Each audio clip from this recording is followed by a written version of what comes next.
भी उस पर आंसू बहाते हैं, लेकिन आपकी जबान से एक शब्द नहीं निकल रहा है, क्योंकि एक दलित नौजवान मारा गया बांग्लादेश में। उस नौजवान के मरने पर आपकी जबानें सिल चुकी हैं, क्योंकि आप उसको केवल वोट बैंक के रूप में इस्तेमाल करते हैं। और बांग्लादेश सरकार को इस बात की चेतावनी देता हूं, इसीलिए हम कह रहे हैं नोट करना, बांग्लादेशी को यहां से निकालेंगे और रोहिंग्या को यहां से बाहर का रास्ता दिखाएंगे तो उनके समर्थन में मत आना। आप उस कार्यक्रम में नहीं थे, आएंगे भी नहीं आप लोग, क्योंकि आप लोग तो हर एक कार्य को आप वोट बैंक के नजरिए से देखते हैं। आपकी नियत है, आप किसान को वोट बैंक की नजर से देखते हैं इसलिए कुछ किए नहीं, आप दलितों को वोट बैंक की निगाह से देखते हैं इसलिए कुछ बोलते नहीं। इसलिए मैं कह रहा हूं ना, देखो बांग्लादेश में एक दलित नौजवान को कैसे जला दिया गया।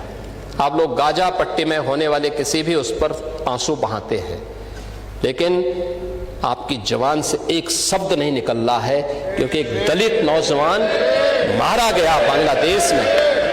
और उस नौजवान के मरने पर आपकी जबानें सिल चुकी हैं, क्योंकि आप उसको केवल वोट बैंक के रूप में इस्तेमाल करते हैं।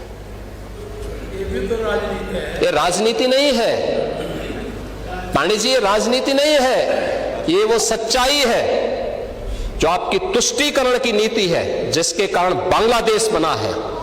अगर बांग्लादेश पाकिस्तान नहीं बना होता, इस तरीके से हिंदू नहीं जलाया होता, और जलाता तो फिर उसकी क्या दुर्गति होती या वह भी जानता।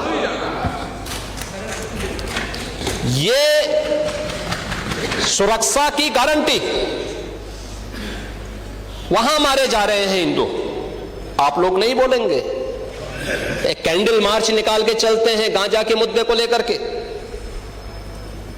लेकिन पाकिस्तान और बांग्लादेश में हिंदू मारा जाता है तो आपके मुंह बंद हो जाते हैं, क्योंकि मरने वाला हिंदू है, दलित है, आप बोलेंगे नहीं।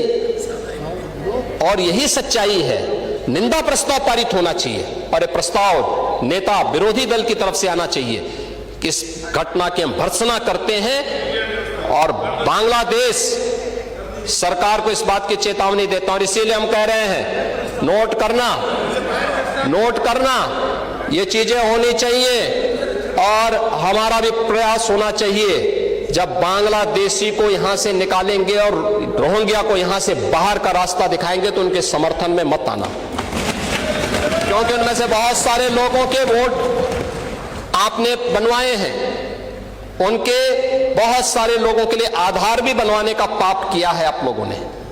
इसलिए इन चीजों को ध्यान में रखना, और एक एक चीज की स्क्रीनिंग होगी, बहुत प्रभावी कार्रवाई करेंगे। हमारे ही देश में रह करके हमारे लोगों के खिलाफ अपराध, और वहां पे निर्दोष हिंदुओं पर अत्याचार करोगे, निर्दोष सिखों पे अत्याचार करोगे, ये स्वीकार्य नहीं हो सकता है। और यही आप करते हैं कि किसानों के बारे में भी आपका आचरण यही है। कल देखिए शाही जी ने चौधरी चरण सिंह सीड पार्क का भी जमीन आवंटन का काम प्रारंभ कर दिया।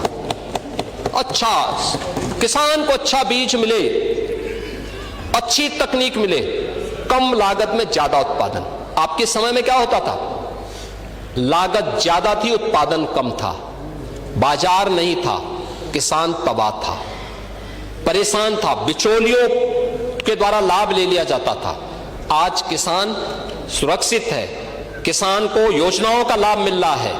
और कल चौधरी साहब के नाम पर कार्यक्रम था, और इन सभी माननीय सदस्यों ने गन्ना मूल्य के बारे में कहा।